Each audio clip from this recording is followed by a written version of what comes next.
Hello friends, स्वागत है आपका आपके अपने लीगल चैनल सोच पर प्रहार में। मैं हूं एडवोकेट सनी शर्मा। और दोस्तों, आज के इस वीडियो में मैं आपको एक बहुत ही इंपॉर्टेंट जानकारी देने वाला हूं।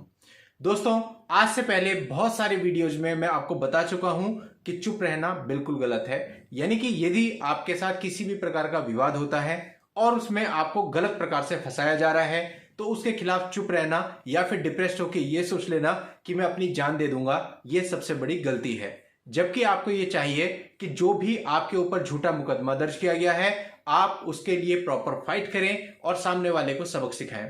दोस्तों, वो सारे वीडियोस देखने के बाद आपके कई सारे मैसेज मिले कि उन सारे वीडियोस से आपका आत्मविश्वास बढ़ा है और अब आप भी फाइट करने की सोच रहे हैं। ये जान के बहुत ही अच्छा लगता है। लेकिन दोस्तों, फाइट करने के लिए हमें यह भी ध्यान में रखना होता है कि हमें कैसे फाइट करनी है।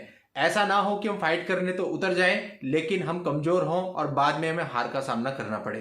तो दोस्तों, आज की इस वीडियो में मैं आपको बताने वाला हूं कि यदि मैट्रिमोनियल वाद में आपके ऊपर झूठे इल्जाम लगाकर अलग अलग प्रकार के मुकदमे किए गए हैं तो आपको वापसी बैक काउंटर अटैक किस वक्त किस स्टेज पर करना है। यह तो मैं बहुत वीडियोज में बता चुका कि आप क्या क्या कर सकते हैं, कौन कौन से केसेज आप अपनी तरफ से डाल सकते हैं, कौन कौन से अपने घर वालों की तरफ से डाल सकते हैं। लेकिन इसके साथ साथ ये भी उतना ही जरूरी है कि वो सारे केसेज कब डाले जाएं, कब उनका प्रभाव होगा और कब वो प्रभावहीन होंगे। यदि हमें यह सही तरीके से नहीं पता है तो फिर हम आगे जाके मुश्किल में फंस जाएंगे। तो आज मैं काउंटर केसेस के बारे में आपको बहुत सारी इंपॉर्टेंट जानकारी दूंगा जो कि काउंटर केस फाइल करने से पहले आप सबको पता होनी बहुत ही जरूरी है। तो दोस्तों, पूरी जानकारी के लिए मेरे साथ इस वीडियो में बने रहिएगा। स्टार्टिंग से एंड तक वीडियो को स्किप बिल्कुल मत कीजिएगा। और यदि आप हमारे चैनल पर नए हैं, अभी तक आपने चैनल को सब्सक्राइब नहीं किया है तो चैनल को सब्सक्राइब करके नोटिफिकेशन बेल पर जरूर क्लिक कर लें ताकि जब भी मैं ऐसी कोई वीडियो लेके आऊं उसकी जानकारी आपको सबसे पहले मिले। दोस्तों, सबसे पहले हम बात करते हैं कि हमें कैसे वापसी अटैक करना है। तो इसमें आपके ऊपर यदि वाइफ ने वुमेन सेल में कोई कंप्लेंट की है, यानी कि वुमेन सेल से आपको कोई कॉल आता है कि आपके खिलाफ आपकी वाइफ ने एक कंप्लेंट की है, आप यहां पर इतनी तारीख है, आप इस पर आ जाइए।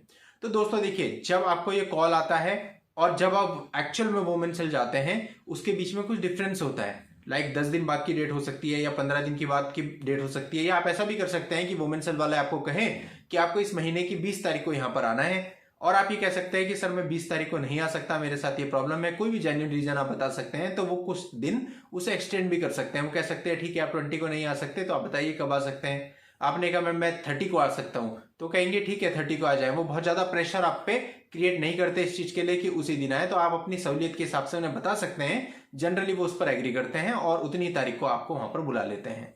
अब दोस्तों, आज आपको फोन आया और 30 को आपको जो है वहां पे प्रेजेंट होना है। उसके बीच में मान लेते हैं आपको 20 डेज का गैप मिल गया।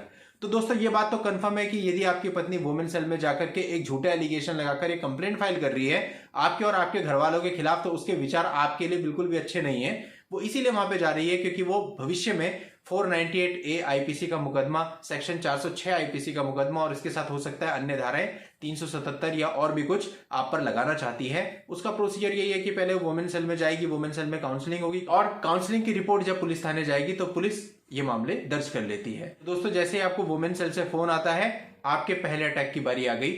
अब आपको फोन आते ही अगले दिन ही एक काउंटर केस तैयार करवाना है अपनी मदर की तरफ से, एक डीवी का केस जिसके अंदर आप वाइफ को और उसके जो भी घर वाले आपको परेशान कर रहे हैं उनको आपको इन्वॉल्व करना है। अब दोस्तों, ये जो डीवी का केस है या आपको अपने अधिवक्ता के माध्यम से कोर्ट में फाइल करवा देना है। और साथ ही ध्यान ये रखना है कि ये जो आप केस बनाएंगे ये आपका बहुत स्ट्रांग बनना चाहिए।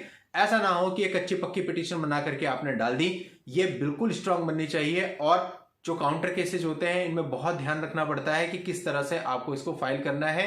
तो प्रोफेशनल हेड में बनाइए, यानी कि उन एडवोकेट से बनवाइए जिनके ऊपर आप विश्वास करते हैं। आपके यहाँ जो भी एडवोकेट ऐसे हों जो ट्रस्टवर्दी हों और जिनका आपको पता हो कि उनकी ड्राफ्टिंग बहुत अच्छी है, उनसे आप ये पिटीशन को तैयार करवाइए। और तैयार करवाने के बाद इस पिटीशन को आपको कोर्ट में दाखिल कर देना है। अब दोस्तों, कोर्ट में दाखिल करते ही आपको इसके समन्स वगैरह भी भिजवा देने हैं तुरंत, उसमें कोई देरी आपको बिल्कुल नहीं करनी है। आज मुकदमा आपने दाखिल किया और वकील साहब को कह के आप बिल्कुल तभी के तभी 1-2 दिन के बाद ही उसको समन भिजवा दीजिए।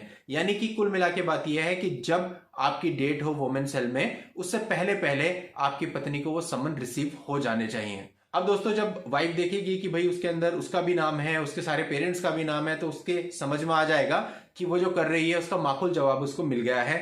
और उसके बाद जब आप वुमेन सेल में जाएंगे काउंसलिंग पे, तो जो बात आपने अपनी पिटीशन में लिखी होगी वही बात आपको वहां वुमेन सेल में भी कहनी है। तो जाहिर सी बात है, आप पर एलिगेशन लगने से पहले, यानी आप वहां गए ही नहीं, आपने कुछ स्वीकार या अस्वीकार किया नहीं, उससे पहले ही आपने अपना पक्ष कोर्ट के सामने रख दिया। और यदि कोर्ट के सामने रख दिया तो वो पिटीशन हर जगह आप देंगे तो वो उसी फॉर्म में मान्य होगी। जो चीजें आपने कोर्ट को बताई है वही चीजें फिर आप आगे जाके वुमेन सेल को बताएंगे। और यदि उसके बावजूद भी आपकी वाइफ वुमेन सेल में नहीं मानती है, फिर से अगली डेट लग जाती है और वो अपनी बातों पर अड़ी रहती है, तो दूसरी डेट से पहले पहले अपनी सिस्टर की तरफ से भी आपको एक डीवी एक्ट फाइल कर देना है। यानी कि जब आप दूसरी डेट पर वुमेन सेल में काउंसलिंग के लिए पहुंचेंगे, तब तक आपके पास 2 केस होंगे और उन दोनों ही केस में जो आपकी वाइफ है और जो उसके घर वाले हैं वो सब इन्वॉल्व होंगे। और सबसे खास बात यह है कि वाइफ इन केसेस को ट्रांसफर भी नहीं करा पाएगी। यदि उसका स्टेट अलग है तो उसे सुप्रीम कोर्ट ऑफ इंडिया जाना पड़ता है, सेम स्टेट है तो हाई कोर्ट जाना पड़ता है। लेकिन ये केसेज चूंकि एक लेडीज की तरफ से ही दर्ज होंगे, तो वो अगर ये ग्राउंड लेती है कि मैं एक लेडीज हूं और इस केस को मेरे यहां ट्रांसफर कर दिया जाए, तो जाहिर सी बात है कोर्ट ये देखेगी कि कंप्लेनेंट भी लेडीज ही है, तो ऐसे केस जनरली ट्रांसफर भी नहीं होंगे। तो दोस्तों 2 काउंटर आपने 498A दर्ज होने से पहले ही अपनी वाइफ पर कर दिए, यानी कि एक अच्छा खासा प्रेशर तो उस पर मेंटेन हो जाएगा, क्योंकि दोनों ही केसेज में अब उसको जवाब देना पड़ेगा। दोनों ही केसेज के अंदर उसको अपने एडवोकेट अपॉइंट करने पड़ेंगे, आर्थिक रूप से भी उसका खर्चा होगा। और चूंकि दोनों ही केस आपने अलग अलग स्टेज पे डाले, पहली डेट पर से पहले आपने मदर की तरफ से डाला और सिस्टर की तरफ से बाद में डाला, तो दोनों की समनिंग डेट भी अलग होगी और फाइल में जो कोर्ट की डेट लगेगी वो भी अलग होगी। यानी उसे 2 अलग अलग तिथियों पर आना पड़ेगा, अपने एडवोकेट्स हायर करने पड़ेंगे।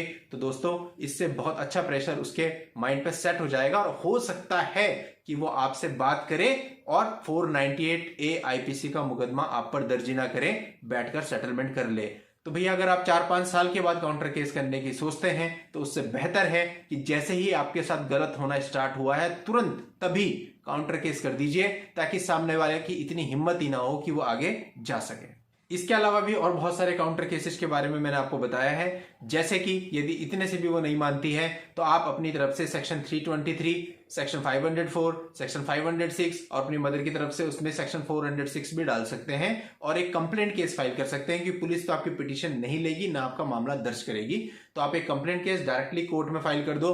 कौन सा आपको वो केस लड़ना है, आप वो केस जस्ट इसलिए कर रहे हो कि सामने वाला परेशान हो। 2 की जगह जब उस पर 3 केस होंगे तो फिर उसको पता चलेगा कि कैसे केस किए जाते हैं। और दूसरी बात है दोस्तों, ये पूरी तरह से आपके फाइनेंशियल स्टेटस पे डिपेंड करता है कि आप 1 केस करें, 2 करें या 3 करें।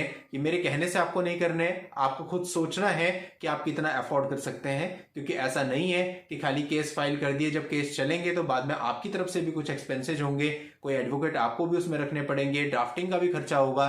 तो आपको सारी चीजों को पहले सोचना है। ऐसा नहीं है कि वीडियो देखा और जाकर के 3 केस फाइल कर दिए। आप पहले अपनी पॉकेट को भी देखिए कि आप कितना अफोर्ड कर सकते हैं। तो यदि आप 1 केस अफोर्ड कर सकते हैं तो 1 डालिए, 2 कर सकते हैं तो 2 डालिए, 3 कर सकते हैं तो 3 डालिए, और यदि आपको फाइनेंशियली कोई प्रॉब्लम नहीं है फिर तो झड़ी लगा दीजिए। तो दोस्तों आज की इस वीडियो में बस मैं यही चीज आपको समझाना चाहता हूं, क्योंकि पिछले बहुत समय में मैं देख चुका हूं कि लोगों को ये नहीं पता होता कि ये काउंटर्स फाइल कब करने हैं, और वो सब कुछ होने के बाद, एफआईआर दर्ज होने के बाद सोचते हैं। तो दोस्तों उससे अच्छा है ना कि हम इस चीज को पहले करें, ताकि हमारे ऊपर एफआईआर दर्ज ही ना हो। तो दोस्तों यही जानकारी मैं आज आप सब तक पहुंचाना चाहता था। अगर आपको वीडियो अच्छी लगी हो तो वीडियो को लाइक और शेयर कर दीजिए, और यदि आप अपनी किसी भी पर्सनल प्रॉब्लम के लिए मुझसे बात करना चाहते हैं तो उसके लिए इस वीडियो के नीचे डिस्क्रिप्शन में मेरा व्हाट्सएप नंबर दिया हुआ है। उस व्हाट्सएप नंबर पर व्हाट्सएप मैसेज करके आप अपनी अपॉइंटमेंट बुक करके मुझसे बात भी कर सकते हैं। नेक्स्ट वीडियो में नई लीगल जानकारी के साथ मैं आपसे फिर मिलता हूं। तब तक के लिए goodbye and thank you for watching. Take care.